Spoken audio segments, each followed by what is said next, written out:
This is the Kia EV9. What a beast. But is it the car for you? Let's find out. This is the world's fastest living room. And I'm going to see how we get on with this. We're calling this guy Ian. Come on, Kia! I think it's a bloody lovely car. I mean, shovel. That's probably the EV if you want to go.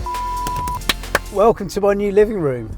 The Kia EV9, it is massive in here. Kia have definitely been stepping up their game when it comes to electrifying their fleet. And with this car, Kia have taken their fleet to a whole new level.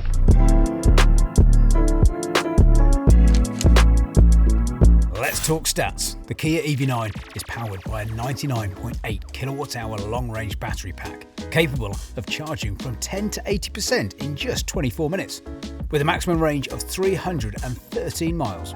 And when it comes to performance, it doesn't disappoint. 0 to 60 in a brisk 5.3 seconds, with a top speed of 124 miles per hour. Well, how does it handle? Whoa-wee!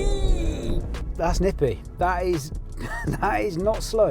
In general, it handles very well. It's got a long wheelbase, which means it can handle bumps like that with no problem whatsoever. The suspension is very good. It's quite soft. This is the world's fastest living room.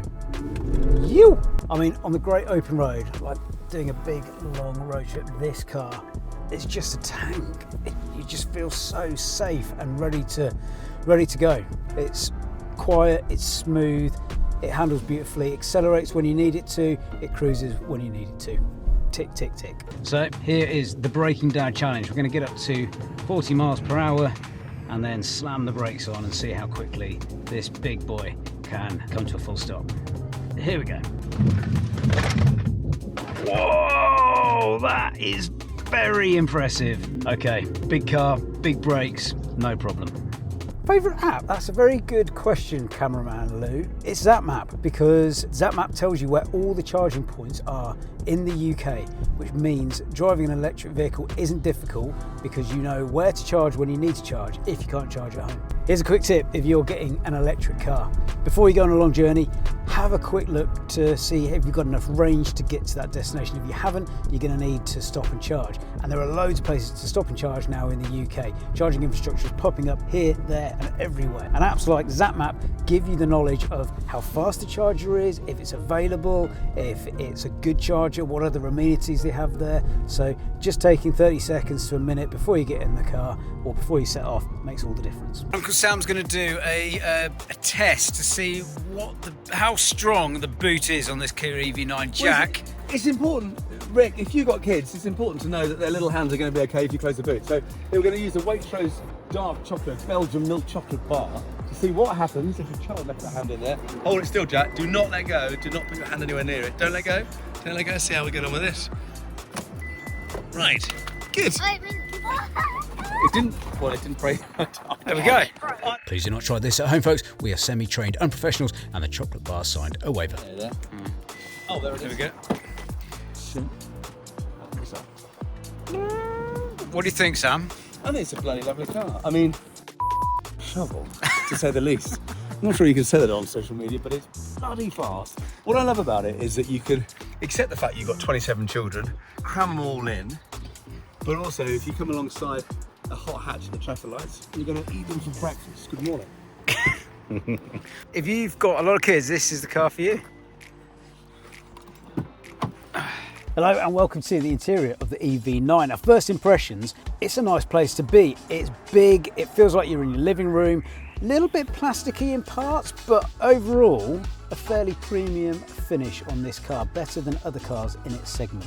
It's very comfortable and there is loads of maneuverability in this chair. So it goes very high, it goes very low, it goes far forward, it's all electronic. And in the steering wheel as well, you've got a lot of adjustment here, all electric, baby.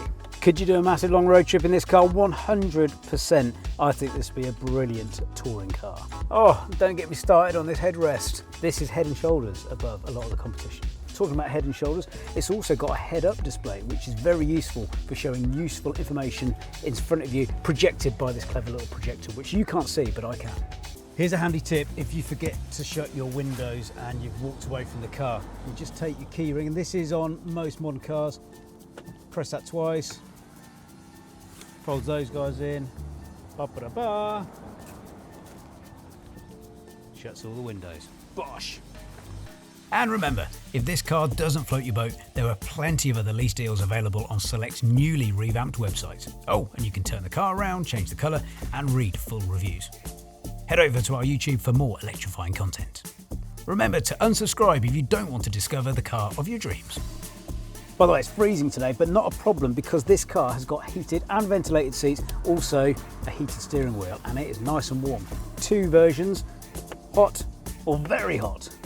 Another great touch, you can decide between having a normal mirror or a video mirror. So there's a little camera in the back which projects what's behind me. So if you do get a muddy rear windscreen, not a problem with this feature. Another minor grumble is this gear select stalk is a little bit hidden away. So when you twist and turn, obviously it tells you here if you're in reverse or if you're in drive or if you're in park. But it actually took me a few seconds, maybe minutes, to find out how to turn this car on. It's just in there. We grabbed Font of Knowledge Steve Williams to get his expert views on the EV9. Possibly not the most practical car for London, but you know, if you lived out in the countryside or you did big long journeys, I can't think of any other car that is that luxurious and good for those conditions. We do go camping 3 or 4 times a year, and I think that's probably the EV if you want to go camping. I mean, to be fair, you probably wouldn't have to take a tent. You could just sleep in the back of the car as a family of 4. It was that big in the back. But yeah, I definitely think if you're looking for something that goes a decent distance, it's still going over 300 miles with all that kind of storage, all of the kit inside as well. And as you say, the level of luxury inside was really nice. Yeah, really impressed. Okay, let's check out the boot space. Does it pass the golf club challenge? Can you fit a massive suitcase in here? If practicality is your priority, the EV9's boot space is impressive. With the seats up, you get 333 litres of space. Drop those seats down and that expands to a massive 2,318 litres. Here's where it gets really interesting. You've got some buttons in here. So press this and these guys electronically fold down at the flick of a switch, giving you even more room for manoeuvre. It doesn't stop there because these guys come down. Where's the button? I've forgotten how it works. Oh no, oh God. Yeah, this one. I mean, if you want to sell your house and live in this, you probably could. In terms of the screens, there's quite a lot going on. You've got these touch screens here and here. This one also shows your main information, whether it's how many miles you've got left in the battery, how many miles per kilowatt hour you're getting, which is important, especially in a big car like this, because efficiency is vital if you're going on a big long road trip. You've also got this clever little facial recognition monitor here, which can work out if you're tired and it will tell you to take a break. I think the screen's a decent size, although when you're driving, you need to have your eyes on the road and you do find yourself sort of straining a little bit. Maybe that's just my eyesight. I think they've got a good mix of physical knobs and buttons, haptic touch, and then nice and responsive screen as well. And their big physical scroller for the volume, all important. Come on, Kia! Sugar, for want of a better word. Oh, incidentally, my son Jack has called this car Ian. I don't think it's an Ian. I think it's Ian. I think it's Ian Beale.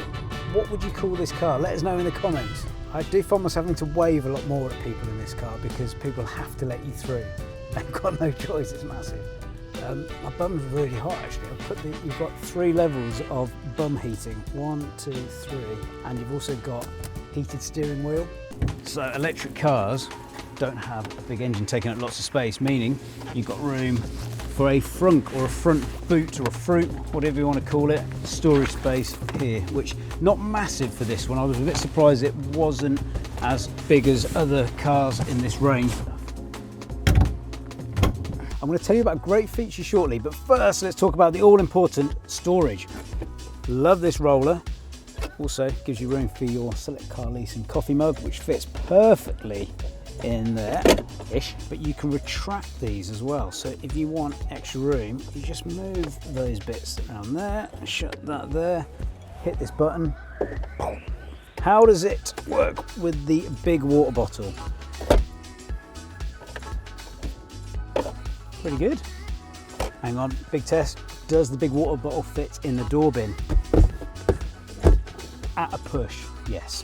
God, Excalibur. There's also more cup holders here. There's so many cup holders in this car. Let's open up under here because there's more storage here, along with the space here to charge your phone wirelessly, and even more room for things like sunglasses and your power card. So if you're charging on the road, make sure you've got the power up your sleeve. Nice that that just sort of shuts away, out of sight, out of mind. You've got even more storage down here as well, which is great for walkie-talkies.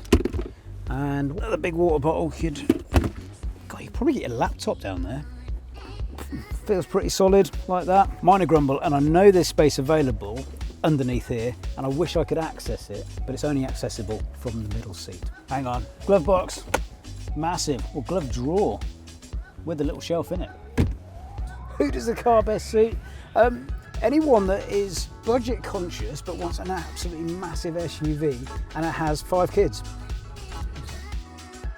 Remember to unsubscribe if you don't want to discover the car of your dreams.